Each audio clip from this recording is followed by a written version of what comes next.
नमस्कार दोस्तों, मैं हूं हीरा परिहार।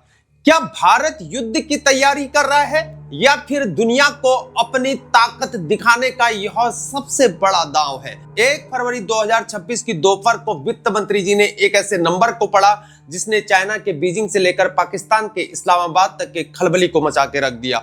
7,85,000 करोड़ रुपए। आज के इस वीडियो में हम जानेंगे कि ऑपरेशन सिंदूर के बाद भारत का डिफेंस बजट आखिर इतना भयानक तरीके से क्यों बढ़ाया गया और क्या इससे आपकी पॉकेट पर भी क्या असर पड़ने वाला है। चलिए शुरू करते हैं।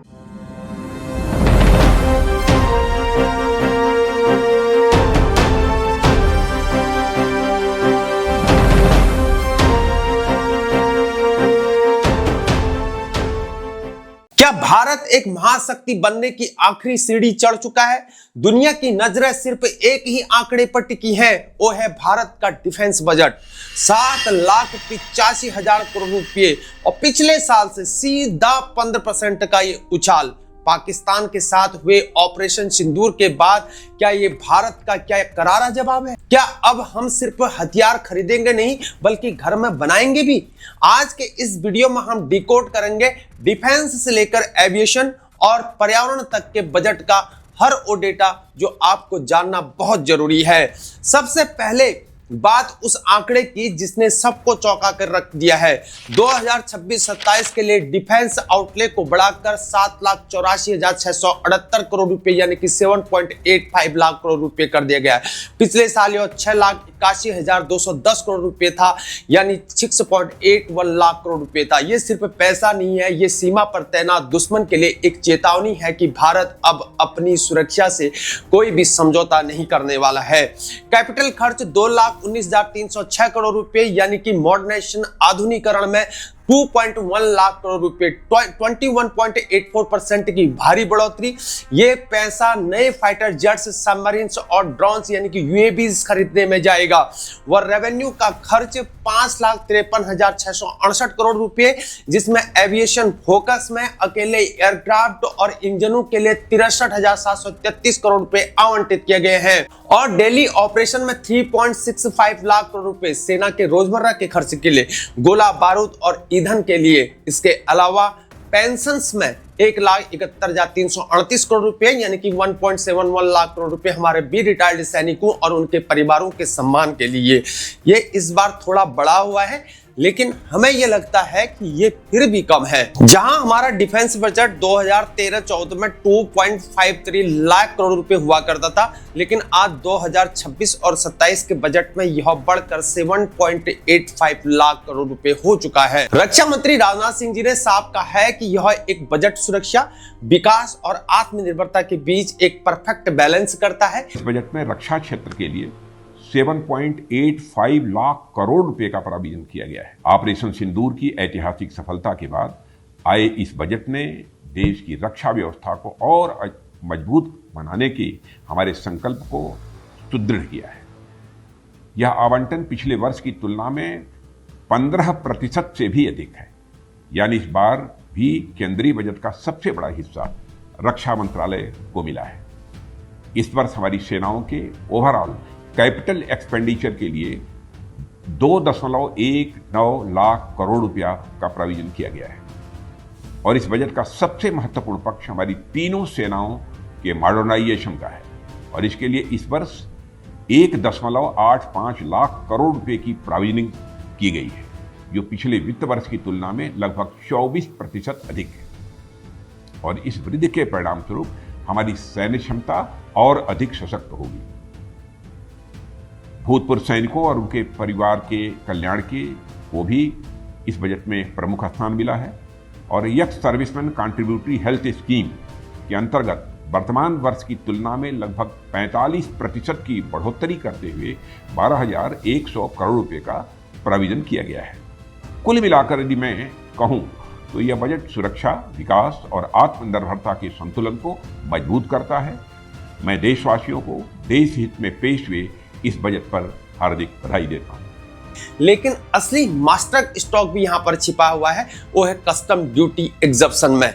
सरकार ने एयरक्राफ्ट के पार्ट्स और रॉ मटेरियल पर लगने वाली जो बेसिक कस्टम्स ड्यूटी होती है उनको पूरी तरह से यहां पर हटा दिया है। और अब इसका असर आखिर क्या होगा? नंबर 1 अमारो हब में होगा। अब भारत में विमानों की मरम्मत यानी कि रिपेयर सस्ती यहां पर होने वाली है, हमें अपने विमान विदेश भेजने की जरूरत नहीं पड़ेगी। नंबर दूसरा पॉइंट है सस्ता मैन्युफैक्चरिंग होगा, यानी कि डिफेंस और सिविल के एविएशन दोनों को यहां पर बेनिफिट मिलने वाला है। नंबर थर्ड पॉइंट है लोकल सप्लाई चेन यहां पर बन पाएगी, यानी कि यहां पर मेक इन इंडिया को इससे वो बूस्ट मिलेगा जिसकी उम्मीद यहां पर सालों से थी, यानी कि हम आत्मनिर्भर भारत की बात कर रहे हैं। अब जरा सोचिए, जब भारत में ही एयरक्राफ्ट के यहां पर पुर्जे बनेंगे तो लागत डेफिनेटली कम होगी और हमारी वायुसेना की ताकत दोगुना तेजी से बढ़ेगी। लेकिन दोस्तों, जहां एक तरफ हम सरहदों को सुरक्षित कर रहे हैं, वहीं क्या हम अपने सांसों के साथ क्या समझौता कर रहे हैं? बजट का एक पहलू थोड़ा सा यहां पर चिंताजनक लगता है, जहां पॉल्यूशन कंट्रोल में पिछले साल 1300 करोड़ रुपए 1300 करोड़ रुपए था, इस साल इसको घटाकर सिर्फ 1091 करोड़ रुपए कर दिया गया है। वह MOEFCC एलोकेशन में पर्यावरण मंत्रालय को 3759 करोड़ रुपए मिले, करीब 8% की बढ़ोतरी हुई है।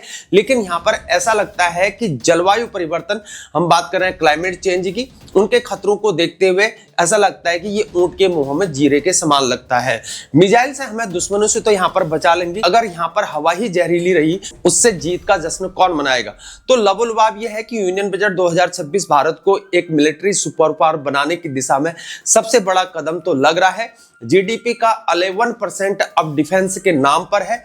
आत्मनिर्भरता और मॉडर्नाइजेशन, आधुनिकीकरण पर इतना जोर पहले कभी नहीं देखा गया था। 7.85 लाख करोड़ रुपए का बजट, 21% मॉडर्नाइजेशन का उछाल और एयरक्राफ्ट पार्ट्स पर यहां पर जीरो ड्यूटी। दोस्तों, बजट 2026 सिर्फ एक सरकारी दस्तावेज नहीं है, बल्कि भारत के सुपर पावर बनने का एक ब्लूप्रिंट लगता है। लेकिन क्या आप ये जानते हैं कि इस चमक धमक के पीछे एक काला सच भी है, जहां प्रदूषण से लड़ने का फंड यहां पर कम कर दिया गया है। अब सवाल यहां पर यह है कि क्या 7.85 लाख करोड़ रुपए क्या यहां पर काफी है? अगर हम ग्लोबल लेवल पर इसको अगर देखते हैं तो भारत अब दुनिया का तीसरा सबसे बड़ा सैन्य खर्च, डिफेंस स्पेंडर करने वाला देश यहां पर बन चुका है। लेकिन एक बड़ी चुनौती अभी भी बाकी है। दुश्मन नंबर 1 यानी चाइना का बजट हमसे 2.5 गुना ज्यादा है, मैं तो कहता हूं 3 गुना ज्यादा होगा। साथ में टर्की जो पाकिस्तान को सपोर्ट करते आ रहा है, जिसका डिफेंस बजट $46 बिलियन का है, नाटो के कारण और भी यहां पर वो बढ़ा चुका है। लेकिन बजट 2026 की खास बात ये नहीं कि हम यहां पर कितना पैसा खर्च कर रहे हैं, बल्कि यहां पर यह है कि हम पैसा कहां खर्च कर रहे हैं। अमेरिका और चाइना का ज्यादातर पैसा जो होता है उनकी जो पुरानी मेंटेनेंस में चले जाता है, जबकि भारत इस बार यहां पर आधुनिकीकरण यानी कि मॉडर्नाइजेशन के लिए जो यहां पर 2.19 लाख करोड़ रुपए रखे, वो हमारी सेना को यहाँ पर टेक्नोलॉजिकली यहाँ पर एडवांस्ड बनाएंगे। और रही बात यहाँ पर पाकिस्तान की, तो भारत का जो सिर्फ 1 साल का जो बजट होता है वो यहाँ पर पाकिस्तान की पूरी अर्थव्यवस्था को यहाँ पर टक्कर देने के लिए ही काफी है। तो दोस्तों, ये था यहाँ पर बजट 2026 का पूरा कच्चा चिट्ठा। एक तरफ यहाँ पर सरहदों की सुरक्षा के लिए यहाँ पर करोड़ों की मिसाइल से है, तो दूसरी तरफ हमारे शहरों की हवा को साफ करने के लिए बजट की कमी दिखती है। क्या आपको भी लगता है कि सरकार ने सही प्राथमिकताएं यहां पर चुनी है?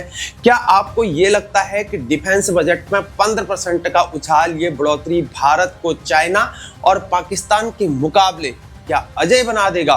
और क्या प्रदूषण कंट्रोल के फंड में कटौती एक बड़ी गलती लगती है? अपनी राय कमेंट सेक्शन में जरूर लिखें। और वीडियो अगर आपको इंफॉर्मेटिव लगा है तो इसे लाइक करिए और इसे शेयर कीजिए, और हाँ, जरूर हमारे चैनल को सब्सक्राइब करिए। अगले वीडियो में फिर मुलाकात होगी, तब तक के लिए बने रहिए हमारे साथ। जय हिंद, भारत माता की जय।